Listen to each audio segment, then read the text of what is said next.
Okay, welcome everybody. So this is our very first podcast with a funny thing called business, where we attempt to share with you some funny stories that collectively over the last 15 years we've all had running our own business. I'm Clare Whalley. We've also got Darren Langley and Kate Curry and Pete Morgan. Brilliant. Okay, guys. So my first question to you guys would be, what's your favourite customer caper that you've had in your business so far? Oh, there's many, I'm sure. Where to start? Yeah. The one that always sticks in my mind, it wasn't actually a customer because they were just an inquiry. But I had a phone call from a guy who was like, I'm a plumber. And it's like, oh, great, do a website for a plumber, that's great. And then he's like, and I've got a couple of girls. And I was like, sorry? And then, so do you do videos on websites and stuff? I was like, for a plumber. So a little bit naive. And as the conversation went on, it kind of was a bit more of an adult-themed website that he was after. Brilliant. So I was, I'm not prudish, but I didn't really fancy getting involved. If he'd wanted a website for his plumbing business, that would have been fine. But so how did you close the conversation down? I think I just had to be kind of honest and say, yeah, it's not really something I do. So.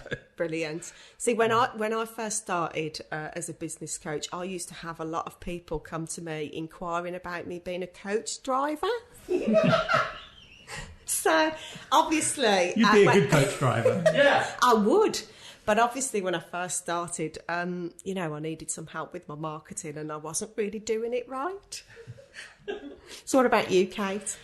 Yeah, I think it's it's really important to be really clear about what it is that you do. And as my business is called the Curry Design Studio, I have to work that little bit harder there to try and inform people that no, I don't make curries. It's a graphic design business. I just married someone with a silly name.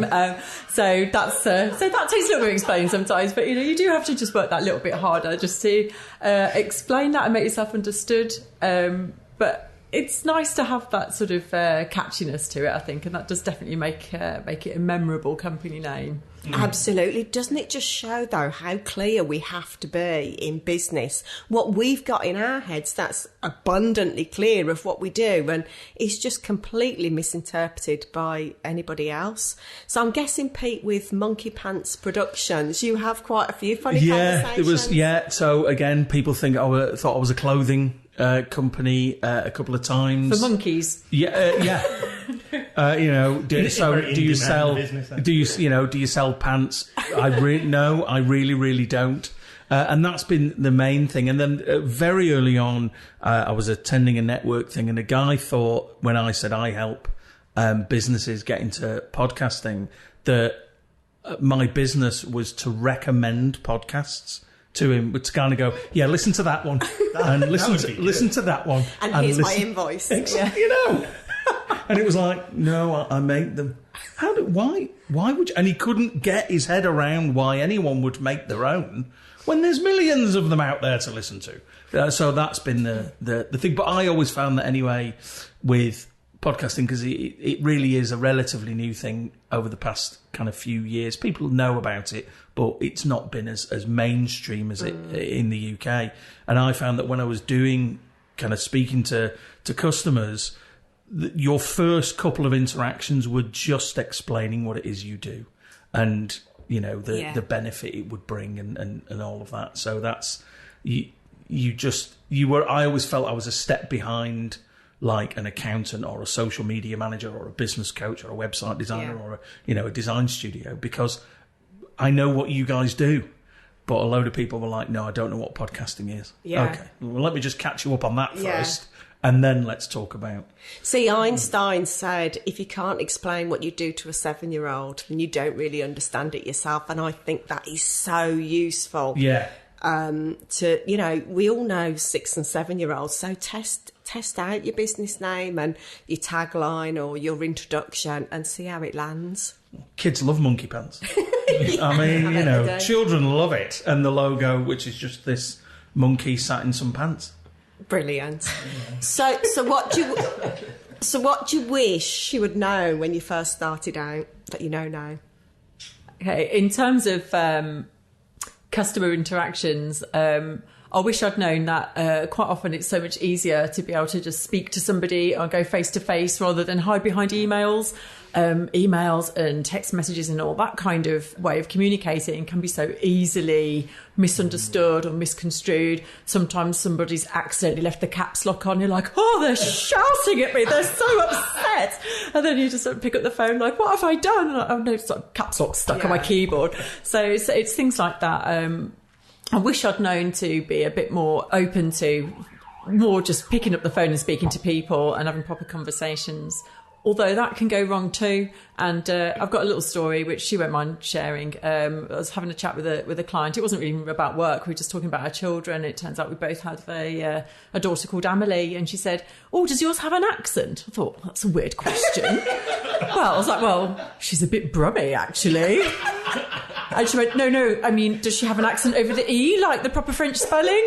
And I was like, oh... So even interactions face to face can go wrong and be misunderstood. So, yeah. It's the richness of life and business, isn't it, having these conversations? What about you, Darren? Any customer capers with regards to stuff that you know now that you didn't know when you first started? Yeah, I mean, I think you're right, Kate, that, conversations on email can be quite easily misconstrued, and you can kind of fall out with somebody, get angry at your screen, and really they've just got an issue they need resolving and they just want to talk about it. So yeah, it is often better to meet in person or on the phone, whatever. But yeah, I suppose not really. I knew it all to begin with, you see, so I just came straight Fully in. formed. Yeah, Fully absolutely. Formed. Yeah. You know, you've learnt nothing over the ensuing years. I've learnt nothing, obviously, clearly. I've got a sensible answer, if Darren hasn't got one. Can I repeat it and then it'll sound like it's mine? Yeah, so one of the things that I've really learned is that customers want to know what's in it for them. And I spent the first 2 or 3 years going to meetings with new clients, showing them all my case studies, banging on about myself and what I do, and you can just see them glazing over. And I was like, why aren't they interested? Why aren't they falling in love with this offering that I'm trying to sort of put on the table? And it was a big lesson for me to shut up about myself and start asking the questions about them and turning it around to be more about them. I think that was a really important turning point for me. Mm-hmm. That's really true for me as well. I see it now with lots of business owners who have had inquiries but don't follow up with those inquiries for whatever reason. A lot of it is around confidence. Are they really interested in what I've got to offer? And, I made the same errors at the beginning of my business, not following up properly or following up and doing exactly the same as what you did, talking about, look at what I can do, rather than talking about them. So quite a lot of painful one-to-ones or customer meetings in the beginning. The follow-up thing, I think, is absolutely on point. In fact, I wrote a blog not that long ago about the importance of following up. One of my favourite clients, who's been a client for many years, who's a really talented artist, they actually chose me because no one else replied to their inquiries. So when they were looking for a web designer, they sent out emails to half a dozen people, and I was the only one who actually responded, which meant I kind of won it by default rather than by my, expertise. But, it's worked out well, I think, for us both over the years. So, what about you, Pete? Customer capers? What do you wish you'd known? I used to, my first connections with customers or potential customers, because this is the thing, I'd never done anything business related before this. I'd spent 30 years as a radio presenter, so I would sit in a soundproof room and talk to myself for 3 hours a day, and then someone would give me money for it. Mm-hmm. So starting a business, I knew nothing. I didn't know about marketing, I didn't know about branding, I didn't know about kind of using social media. I was completely clueless with all of it. So one of the things I've learned from the early is just giving away the farm. And I went to see a guy to talk about podcasting, and he says, I do a podcast and I get it edited. I've been on Fiverr and I've got someone editing it on there. And I said, all right, okay, how much do they charge? Oh, $10 an episode. Now, they can't be editing it to any kind of professional standard, and I think what they're probably doing is what we call topping and tailing it, so they're just getting the rubbish off at the beginning and the rubbish off at the end, and it's just, so mistakes and all is in the main body of the thing. But I heard myself saying, I could probably match that, I know, because it was business, just one business. And I thought that's how you kind of went about it, rather than, doing it properly and kind of biding your time and getting yourself out there. Thankfully, it didn't go through. But I've still got a couple of clients from the early days who are on incredibly favourable rates. Yeah. But that's, it's just the way of things when you're starting it. Yeah. See, I had a few clients at the beginning where they bought into like 3 sessions with me. And I got them great results, but I left them wanting more. So I was kind of like, at my front door, see you later then. And they were like, oh, is that it? And I was like, yeah, I said I'd help you in 3 sessions. Bye-bye. And now I look back and I'm like, oh no, I could have helped them so much more when I was just shut the door on them. So that feels really awkward. Yeah. I used to, when I had a client leave, because he'd not had podcast do what he wanted it to do. And the thing I regret is that I didn't kind of realistically manage his expectations. I was just, and again, it was in the very early days, it was in the first 12, 18 months. And it was just that thing of, I've had your business and I've had your money.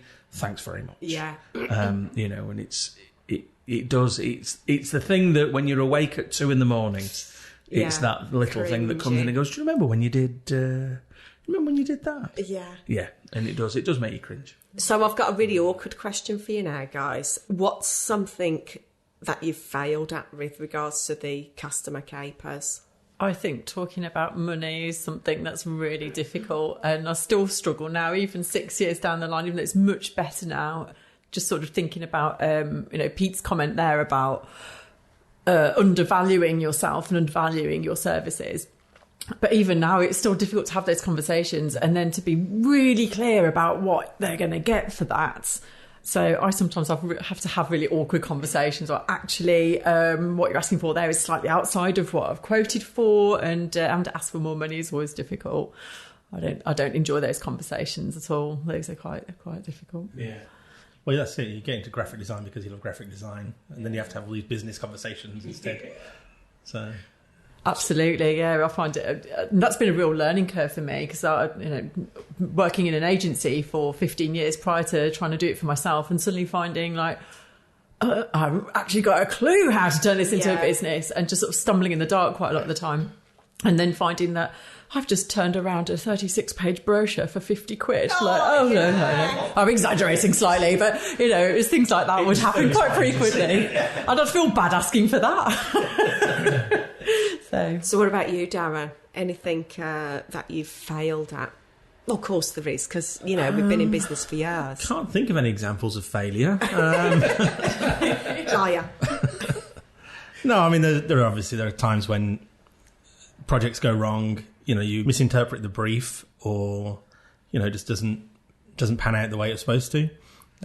So yeah, I mean that's always kind of, you can kick yourself a lot over those kind of things, and focus too much on it, and it can knock your confidence.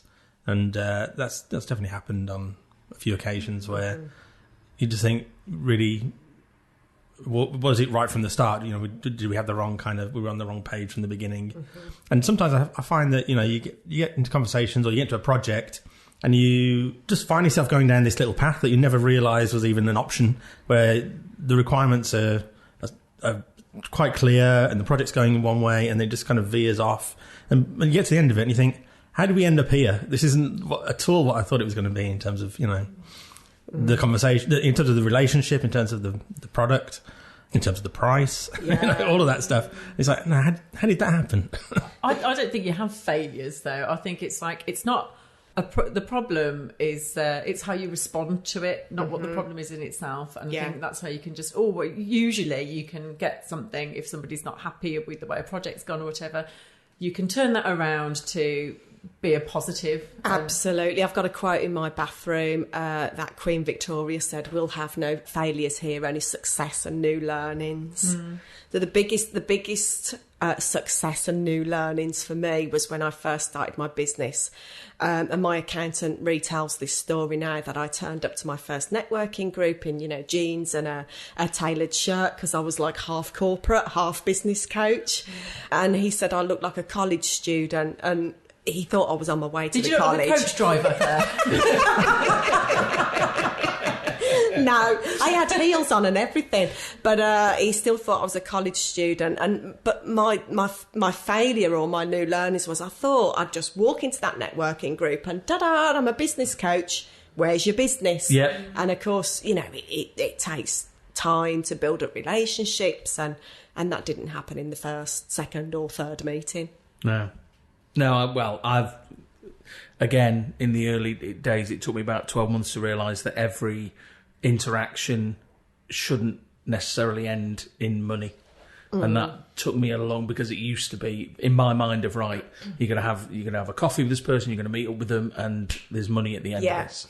And it took me a long while to kind of realise that no, that's not the way. It's about the relationship, and it's about kind of getting started. But it's that there's one client who he would come to me for the recordings, which is perfectly fine. I can either, so we're in an office today, but people can come to basically my kitchen and we'll record there. And because of that, he kind of misinterpreted the relationship between us. Right. So he would kind of start messaging me about stuff that was going on in his life. About kind of, there's been, so my wife's been to the doctor today, and it really was like, okay, right. And I didn't want to kind of go, so, like, okay.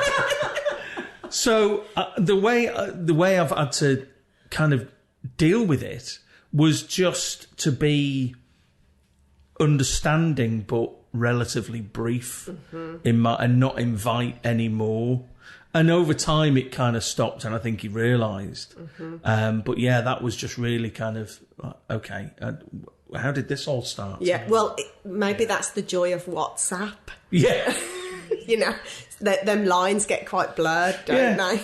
I think you should stop winking at people. That's what it is. That's what it is. That's the mistake I was making.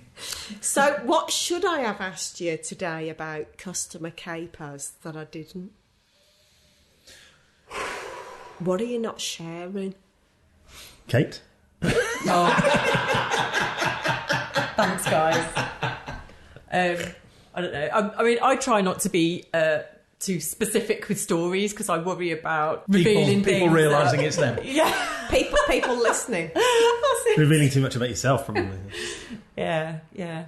But I mean, what I think I'd like people to get from this is that we're all learning, we're all on a journey, and we all make a lot of mistakes, and that definitely applies to relationships between yourself and your customers. And I quite often find, like with my clients, they're also on a learning journey. They're also trying to figure out, this funny thing called business as well. And I think that we all need to try and remember that we've got to just have fun while we're doing it, because otherwise, why are we here? Why are we doing this? So I think it's. I think that's my. Yeah. Sometimes it's understanding their motivations as well, isn't it? That if a client's not harassing, but contacting you a lot and saying, "When's this going to be ready? Can you give me a date?" And it's like you can feel like you're being put under pressure, but it's probably because they're being put under pressure somewhere else, by their boss or by their own business needs. Passing on the kicks. It is, absolutely. And Kate and I both had a client recently who was